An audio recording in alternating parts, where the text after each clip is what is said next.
ಸ್ನೇಹಿತರೆ, Indian coast guard ನಲ್ಲಿ ಕಲಿರ್ತಕ್ಕಂತ ನಾವಿಕ ಜಿಡಿ ಹುದ್ದೆಗಳ ನೇಮಕಾತಿ ಬಗ್ಗೆ ಇವತ್ತಿನ ವಿಡಿಯೋದಲ್ಲಿ ಪ್ರತಿಯೊಂದನ್ನು ಕೂಡ ಇವರಿಗೆ ನೋಡೋಣ. ಅದೇ ರೀತಿ ಒಂದು ವಿಡಿಯೋನ ಯಾರಾದ್ರೂ ಹೊಸದಾಗಿ ನೋಡ್ತಿದ್ರೆ ಸಬ್ಸ್ಕ್ರೈಬ್ ಮಾಡ್ಕೊಳ್ಳಿ. ಈ ಒಂದು ಇಂಡಿಯನ್ ಕೋಸ್ಟ್ ಗಾರ್ಡ್ ನಲ್ಲಿ ಕಲಿರ್ತಕ್ಕಂತ ನಾವಿಕ ಜಿಡಿ ಹುದ್ದೆಗೆ ಸಂಬಂಧಪಟ್ಟಂತೆ ಇಲ್ಲಿ ಅರ್ಜಿನ ಸಲ್ಲಿಸೋದಕ್ಕೆ ಯಾವ ರೀತಿ ಕ್ವಾಲಿಫಿಕೇಶನ್ ಆಗಿರಬೇಕು, ಎಷ್ಟೆಷ್ಟು ಹುದ್ದೆಗಳಿವೆ, ಆಯ್ಕೆ ಯೋಜನೆ ಯಾವ ರೀತಿ ಇರ್ತ ಅಂತ ಪ್ರತಿಯೊಂದರ ಬಗ್ಗೆ ಕೂಡ ಇವರಿಗೆ ನೋಡೋಣ. ಇದನ್ನ ಸ್ಕಿಪ್ ಮಾಡದೆ ಕೊನೆ ತನಕ ನೋಡಿ. ಇಲ್ಲಿ ಮೊದಲಾಗಿ ಅರ್ಜಿನ ಸಲ್ಲಿಸುವ ಪ್ರಾರಂಭ ದಿನಾಂಕ ಬಂದ್ಬಿಟ್ಟು 13 ಫೆಬ್ರವರಿ 2024ರಿಂದ ಅರ್ಜಿನ ಸಲ್ಲಿಸೋದಕ್ಕೆ ಪ್ರಾರಂಭವಾಗುತ್ತೆ. ಇನ್ನ ಅರ್ಜಿನ ಸಲ್ಲಿಸುವ ಕೊನೆ ದಿನಾಂಕ ಬಂದ್ಬಿಟ್ಟು 27 ಫೆಬ್ರವರಿ 2024 ತನಕ ನೀವು ಇಲ್ಲಿ ಅಪ್ಲೈ ಮಾಡಬಹುದಾಗಿರುತ್ತೆ. ಇನ್ನ ಯಾವ ರೀತಿ ಅಪ್ಲೈ ಮಾಡ್ಬೇಕಂದ್ರೆ ಆನ್ಲೈನ್ ಮೂಲಕ ನೀವು ಇಲ್ಲಿ ಅರ್ಜಿನ ಸಲ್ಲಿಸಬಹುದು.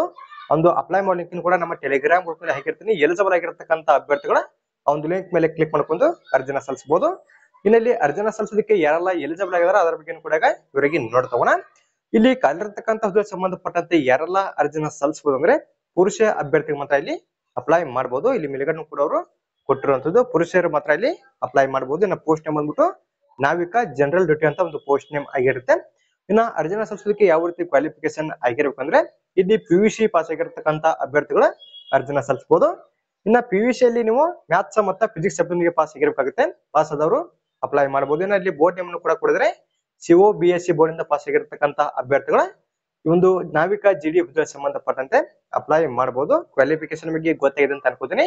ಮತ್ತೊಂದ್ ಸಾರಿ ಹೇಳಿದ್ರೆ PUC ಅನ್ನ ಪಾಸ್ ಆಗಿರ್ಬೇಕು. PUC ಅಲ್ಲಿ ನೀವು ಮ್ಯಾಥ್ಸ್ ಮತ್ತು ಫಿಸಿಕ್ಸ್ ಸಬ್ಜೆಕ್ಟ್ ಪಾಸ್ ಆಗಿದ್ರೆ ಸಾಕು, ಅಪ್ಲೈ ಮಾಡಬಹುದು. ಇಲ್ಲಿ ಕೊಟ್ಟಿರ್ತಕ್ಕಂಥ ಕ್ವಾಲಿಫಿಕೇಶನ್ ಸರಿಯಾಗಿ ಚೆಕ್ ಮಾಡ್ಕೊಳ್ಳಿ. ಇನ್ನ ಇದಾದ್ಮೇಲೆ ವಯೋಮಿತಿ ಬಗ್ಗೆ ಕೂಡ ಅವರು ಕೆಳಗಡೆಯಲ್ಲಿ ಕೊಟ್ಟಿರ್ತಕ್ಕಂಥದ್ದು 18ರಿಂದ 22 ವರ್ಷ ಒಳಗಿರ್ತಕ್ಕಂಥ ಅಭ್ಯರ್ಥಿಗಳ ಅರ್ಜಿನ ಸಲ್ಲಿಸಬಹುದು. ಇನ್ನಲ್ಲಿ ಮುಂದೆ ಬರ್ನ್ ಬಿಟ್ವೀನ್ ಬಗ್ಗೆ ಕೂಡ ಇಲ್ಲಿ ಕೊಟ್ಟಿರ್ತಕ್ಕಂಥದ್ದು 1 ಸೆಪ್ಟೆಂಬರ್ 2002ರಿಂದ 31 ಆಗಸ್ಟ್ 2006 ಒಳಗಡೆ ಜನಿಸಿರ್ತಕ್ಕಂಥ ಅಭ್ಯರ್ಥಿಗಳಲ್ಲಿ ಅಪ್ಲೈ ಮಾಡಬಹುದು. ಇನ್ನ ಇಲ್ಲಿ ವಯೋಮಿತಿ ಸಲಿಕೆ ಕೂಡ ಸಿಗತಕ್ಕಂಥದ್ದು SC ಮತ್ತು ST ಅವರಿಗೆ ಸಂಬಂಧಪಟ್ಟಂತೆ 5 ವರ್ಷ ತನಕ ವಯೋಮಿತಿ ಸಲಿಕೆ ಸಿಗುತ್ತೆ. ಇನ್ನು OBC ಅಭ್ಯರ್ಥಿ ಸಂಬಂಧಪಟ್ಟಂತೆ ಇಲ್ಲಿ 3 ವರ್ಷದ ತನಕ ವಯೋಮಿತಿ ಸಲಿಕೆ ಸಿಗ್ತಕ್ಕಂಥದ್ದು. ಇಲ್ಲಿ ವೇಕೆನ್ಸಿಗಳ ಬಗ್ಗೆ ನೋಡ್ತಾ ಹೋದ್ರೆ ಇಲ್ಲಿ ಒಂದು ಜೂನ್ ನ ಆಧಾರದ ಮೇಲೆ ಅವರು ಕ್ಯಾಟಗರಿ ಸಮೇತ ಕೊಟ್ಟಿದ್ದಾರೆ. ಇಲ್ಲಿ ಟೋಟಲ್ ಆಗಿ ಖಾಲಿ ಇರತಕ್ಕಂತ ಒಟ್ಟು ಹುದ್ದೆಗಳ ಸಂಖ್ಯೆ ಬಂದ್ಬಿಟ್ಟು 260 ಹುದ್ದೆಗಳಿಗೆ ಟೋಟಲ್ ಆಗಿ ಖಾಲಿ ಇರ್ತಕ್ಕಂಥದ್ದು. ಇನ್ನೊಂದು ಜೂನ್ ನ ಆಧಾರದ ಮೇಲೆ ಒಂದು ಕ್ಯಾಟಗರಿಗೆ ಸಂಬಂಧಪಟ್ಟಂತೆ ಈಗ ಟೋಟಲ್ ಆಗಿ ಎಷ್ಟೆಷ್ಟು ಹುದ್ದೆಗಳಂತ ನೋಡ್ತವನ. ಇಲ್ಲಿ ಮೊದಲಿಗೆ ನಾರ್ತ್ ಜೋನ್ ಅಲ್ಲಿ ಟೋಟಲ್ ಆಗಿ 79 ಹುದ್ದೆಗಳು ಖಾಲಿವೆ. ಇನ್ನೊಂದು ಕ್ಯಾಟಗರಿ ಆಧಾರದ ಮೇಲೆ ನೋಡ್ತಿದ್ರೆ ಇಲ್ಲಿ ಇವರಲ್ಲಿ ಅಂದ್ರೆ ಜನರ ಅಭ್ಯರ್ಥಿ ಸಂಬಂಧಪಟ್ಟಂತೆ 31, EWS ಅಲ್ಲಿ 8, OBC ಅವರಿಗೆ 17, ST ಅಲ್ಲಿ 8, SC ಅವರಿಗೆ 14 ಹುದ್ದೆಗಳು ಖಾಲಿವೆ. ಇನ್ನ ವೆಸ್ಟ್ ಜೋನ್ ಅಲ್ಲಿ ಟೋಟಲ್ ಆಗಿ 66. ಇನ್ನು ಕ್ಯಾಟಗರಿ ಆಧಾರದ ಮೇಲೆ ನೋಡ್ತಿದ್ರೆ ಇಲ್ಲಿ ಜನರಲ್ ಅಭ್ಯರ್ಥಿ ಸಂಬಂಧಪಟ್ಟಂತೆ 26, EWS ಅಲ್ಲಿ 7, OBC ಅವರಿಗೆ 14, ST ಅಲ್ಲಿ 7, SC ಅವರಿಗೆ ಸಂಬಂಧಪಟ್ಟಂತೆ 12 ಹುದ್ದೆಗಳು ಖಾಲಿವೆ. ಇನ್ನ ನಾರ್ತ್ ಈಸ್ಟ್ ಅಲ್ಲಿ 68 ಹುದ್ದೆಗಳು ಟೋಟಲ್ ಆಗಿ ಖಾಲಿವೆ. ಇನ್ನೊಂದು ಕ್ಯಾಟಗರಿ ಆಧಾರದ ಮೇಲೆ ನೋಡ್ತಿದ್ರೆ ಇಲ್ಲಿ ಜನರಲ್ ಅಭ್ಯರ್ಥಿ ಸಂಬಂಧಪಟ್ಟಂತೆ 27, ನಂತರ EWS ಅಲ್ಲಿ 7, ನಂತರ OBC ಅವರಿಗೆ 15, ನಂತರ ST ಅಲ್ಲಿ 7, ಇನ್ನ SC ಅಲ್ಲಿ 12 ಹುದ್ದೆಗಳು ಖಾಲಿವೆ. ಇನ್ನ ಇದಾದ್ಮೇಲೆ ಈಸ್ಟ್ ಜೋನ್ ಅಲ್ಲಿ ಟೋಟಲ್ ಆಗಿ 33 ಹುದ್ದೆಗಳು ಖಾಲಿವೆ. ಇನ್ನೊಂದು ಕ್ಯಾಟಗರಿ ಆಧಾರದ ಮೇಲೆ ನೋಡ್ತಿದ್ರೆ ಇಲ್ಲಿ ಮೊದಲಾಗಿ ಇವರಲ್ಲಿ 13, ನಂತರ EWS ಅಲ್ಲಿ 3, ಇನ್ನ OBC ಅಲ್ಲಿ 7, ಇನ್ನ ST ಅವರಿಗೆ 4, SC ಅಲ್ಲಿ 6 ಹುದ್ದೆಗಳು ಖಾಲಿವೆ. ಇನ್ನ ಇದಾದ್ಮೇಲೆ ನಾರ್ತ್ ವೆಸ್ಟ್ ಅಲ್ಲಿ ಟೋಟಲ್ ಆಗಿ 12 ಹುದ್ದೆಗಳು ಖಾಲಿವೆ. ಇನ್ನೊಂದು ಕ್ಯಾಟಗರಿ ಆಧಾರದ ಮೇಲೆ ನೋಡ್ತಿದ್ರೆ ಇಲ್ಲಿ ಇವರಲ್ಲಿ 5, ಇನ್ನು EWS ಅಲ್ಲಿ 1, OBC ಅಲ್ಲಿ 3, ST ಅವರಿಗೆ ಸಂಬಂಧಪಟ್ಟಂತೆ 1, ST ಅಲ್ಲಿ 2 ಹುದ್ದೆಗಳು ಖಾಲಿವೆ. ಇನ್ನು ಕೊನೆದಾಗ ಬಂದ್ಬಿಟ್ಟು ಅಂಡಮಾನ ಮತ್ತು ನಿಕೋಬಾರದಲ್ಲಿ ಟೋಟಲ್ ಆಗಿ 3 ಹುದ್ದೆಗಳು ಖಾಲಿವೆ. ಇನ್ನೊಂದು ಕ್ಯಾಟಗರಿ ಆಧಾರದ ಮೇಲೆ ನೋಡ್ತಿದ್ರೆ ಇಲ್ಲಿ ನೋಡಿ ನೀವು OBC ಅಭ್ಯರ್ಥಿ ಸಂಬಂಧಪಟ್ಟಂತೆ 1, ST ಅವರಿಗೆ 1, ಇನ್ನು SC ಅವರಿಗೆ 1 ಹುದ್ದೆ ಖಾಲಿದ್ದು ಟೋಟಲ್ ಆಗಿ ಒಂದು ಅಂಡಮಾನ ಮತ್ತು ನಿಕೋಬಾರದಲ್ಲಿ 3 ಹುದ್ದೆಗಳು ಮಾತ್ರ ಖಾಲಿ ಇರ್ತಕ್ಕಂಥದ್ದು. ಇಲ್ಲಿ ಕಲಿರ್ತಕ್ಕಂಥ ಒಟ್ಟು ನಾವಿಕ ಜಿಡಿ ಹುದ್ದೆ ಸಂಖ್ಯೆ ಬಂದ್ಬಿಟ್ಟು 260 ಹುದ್ದೆಗಳಲ್ಲಿ ಟೋಟಲ್ ಆಗಿ ಖಾಲಿ ಇರ್ತಕ್ಕಂಥದ್ದು. ನೀವು ಇಲ್ಲಿ ಯಾವ ಒಂದು ಜೂನ್ ಅಲ್ಲಿ ಅಪ್ಲೈ ಮಾಡ್ಬೇಕಂತ ಅನ್ಕೊಂಡಿರ್ತೀರಿ ಅಲ್ಲಿ ನಿಮ್ಮ ಕ್ಯಾಟಗರಿಗೆ ಸಂಬಂಧಪಟ್ಟಂತೆ ಟೋಟಲ್ ಆಗಿ ಎಷ್ಟೆಷ್ಟು ಹುದ್ದೆಗಳಂತ ಸರಿಯಾಗಿ ಚೆಕ್ ಮಾಡ್ಕೊಂಡು ನೀವು ಇಲ್ಲಿ ಅಪ್ಲೈ ಮಾಡಬೇಕು. ಇನ್ನು ನಮ್ಮ ಕರ್ನಾಟಕ ರಾಜ್ಯ ಬಂದ್ಬಿಟ್ಟು ಯಾವ ಒಂದು ಜೂನ್ ಅಲ್ಲಿ ಬರ್ತಂದ್ರೆ ಇಲ್ಲಿ ಕೆಳಗಡೆ ಅವರು ರಾಜ್ಯದ ಆಧಾರದ ಮೇಲೆ ಕೊಟ್ಟಿರ್ತಕ್ಕಂಥದ್ದು. ಇಲ್ಲಿ ನಮ್ಮ ಕರ್ನಾಟಕ ರಾಜ್ಯ ಬಂದ್ಬಿಟ್ಟು ವೆಸ್ಟ್ ಜೂನ್ ಅಲ್ಲಿ ಬರ್ತಕ್ಕಂಥದ್ದು. ಇಲ್ಲಿ ನೋಡಿದ್ರೆ ಕರೆಕ್ಟ್ ಆಗಿ ಚೆಕ್ ಮಾಡ್ಕೊಳ್ಳಿ. ಒಂದು ವೆಸ್ಟ್ ಜೂನ್ ಅಲ್ಲಿ ಛತ್ತೀಸ್ಗಢ, ಮಹಾರಾಷ್ಟ್ರ, ಕೇರಳ, ಮಧ್ಯಪ್ರದೇಶ, ಕರ್ನಾಟಕ, ಗೋವಾ, ದಾದ್ರಾ ಅಂಡ್ ನಗರ ಹವೇಲಿ, ನಂತರ ದಿವ್ ದಮನ್ ಇದೆ, ನಂತರ ಲಕ್ಷದ್ವೀಪ ಅಂತ ಕೊಡೋದಲ್ಲ, ಇವೆಲ್ಲವೂ ಕೂಡ ವೆಸ್ಟ್ ಜೂನ್ ಅಲ್ಲಿ ಬರ್ತಕ್ಕಂಥದ್ದು. ಇಲ್ಲಿ ನಮ್ಮ ಕರ್ನಾಟಕ ರಾಜ್ಯದವರು ಇಲ್ಲಿ ವೆಸ್ಟ್ ಜೋನ್ ಅಲ್ಲಿ ಕೊಟ್ಟಿರ್ತಕ್ಕಂಥ ಒಂದು ಹುದ್ದೆಗಳ ಲಿಸ್ಟನ್ನ ಸರಿಯಾಗಿ ಚೆಕ್ ಮಾಡ್ಕೊಂಡು ನೀವು ಇಲ್ಲಿ ಅಪ್ಲೈ ಮಾಡಬೇಕಾಗುತ್ತೆ. ಇದು ಅಲ್ಲಿ ಕೊಟ್ಟಿರ್ತಕ್ಕಂಥ ರಾಜ್ಯಗಳಿಗೆ ಸಂಬಂಧಪಟ್ಟಂತೆ ಒಟ್ಟು ಖಾಲಿ ಇರತಕ್ಕಂಥ ಹುದ್ದೆಗಳ ಸಂಖ್ಯೆಯನ್ನು ಅವರು ಇಲ್ಲಿ ಕೊಟ್ಟಿದ್ದಾರೆ. ಇನ್ನು ಸಪರೇಟ್ ಆಗಿ ಕರ್ನಾಟಕ ರಾಜ್ಯಕ್ಕೆ ಸಂಬಂಧಪಟ್ಟಂತೆ ಅವರು ಇಲ್ಲಿ ಲಿಸ್ಟ್ ಅನ್ನ ಕೊಟ್ಟಿಲ್ಲ. ಒಟ್ಟಲ್ಲಿ ವೆಸ್ಟ್ ಜೋನ್ಗೆ ಸಂಬಂಧಪಟ್ಟಂತೆ ಒಟ್ಟು ಇಲ್ಲಿ 66 ಹುದ್ದೆಗಳ ಖಾಲಿ ಇರ್ತಕ್ಕಂಥದ್ದು. ನಂತರ ಇವಾಗ ಇಲ್ಲಿ ಒಂದು ಸೆಲೆಕ್ಷನ್ ಪ್ರೊಸೆಸ್ ಯಾವ ರೀತಿ ಇರ್ತಂತ ನೋಡ್ತಗೋಣ. ಇಲ್ಲಿ ಕೆಳಗಡೆ ಅವರು ಪ್ರತಿಯೊಂದನ್ನು ಕೂಡ ಇವರಾಗಿ ಕೊಟ್ಟಿರ್ತಕ್ಕಂಥದ್ದು. ಇಲ್ಲಿ ಟೋಟಲ್ ಆಗಿ ಅವರು 4 ಹಂತಗಳಲ್ಲಿ ಆಯ್ಕೆಯನ್ನ ಮಾಡ್ಕೋತಾರೆ. ಇಲ್ಲಿ ಮೊದಲನೇ ಹಂತದಲ್ಲಿ ರಿಟನ್ ಎಕ್ಸಾಮಿನೇಷನ್ ಕೂಡ ಇರ್ತಕ್ಕಂಥದ್ದು. ಇಲ್ಲಿ ನೋಡಿದ್ವಿ CBT ಎಕ್ಸಾಮ್ ಇರುತ್ತೆ. ನೀವು ಇಲ್ಲಿ ಆನ್ಲೈನ್ ಮೂಲಕ ಒಂದು ಎಕ್ಸಾಮ್ ಅನ್ನ ಬರೆಯಬೇಕಾಗುತ್ತೆ.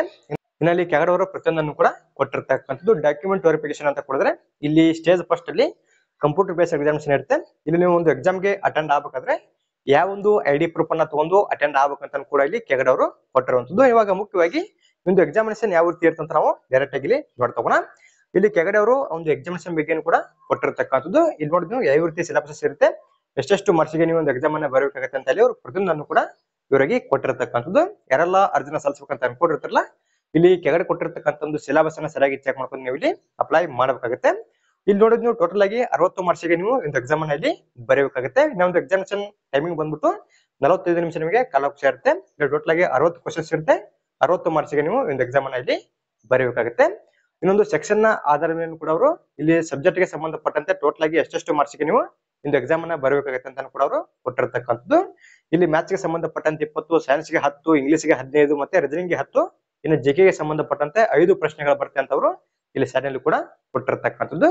ಇನ್ನ ಇದಾದ್ಮೇಲೆ ಪಾಸಿಂಗ್ ಮಾರ್ಕ್ಸ್ ಬಗ್ಗೆ ಕೂಡ ಅವರು ಕೊಡಿದ್ರೆ ಇನ್ನ ಜೊತೆಗೆ ಇಲ್ಲಿ ಸಿಲೆಬಸ್ ಬಗ್ಗೆ ಕೂಡ ಅವರು ಕೊಟ್ಟಿರುವಂತದ್ದು. ಅಂದ್ರೆ 10ನೇ ತರಗತಿ ಲೆವೆಲ್ ಅಲ್ಲಿ ಒಂದು ಕ್ವಶನ್ಸ್ ಗಳನ್ನ ಅವರು ಬಿಲ್ಡ್ ಮಾಡ್ತಕ್ಕಂಥದ್ದು. ಇಲ್ಲಿ ಕೊಟ್ಟಿರ್ತಕ್ಕಂಥ ಆಯ್ಕೆ ವಿಧಾನದ ಬಗ್ಗೆ ಸರಿಯಾಗಿ ಚೆಕ್ ಮಾಡ್ಕೊಳ್ಳಿ.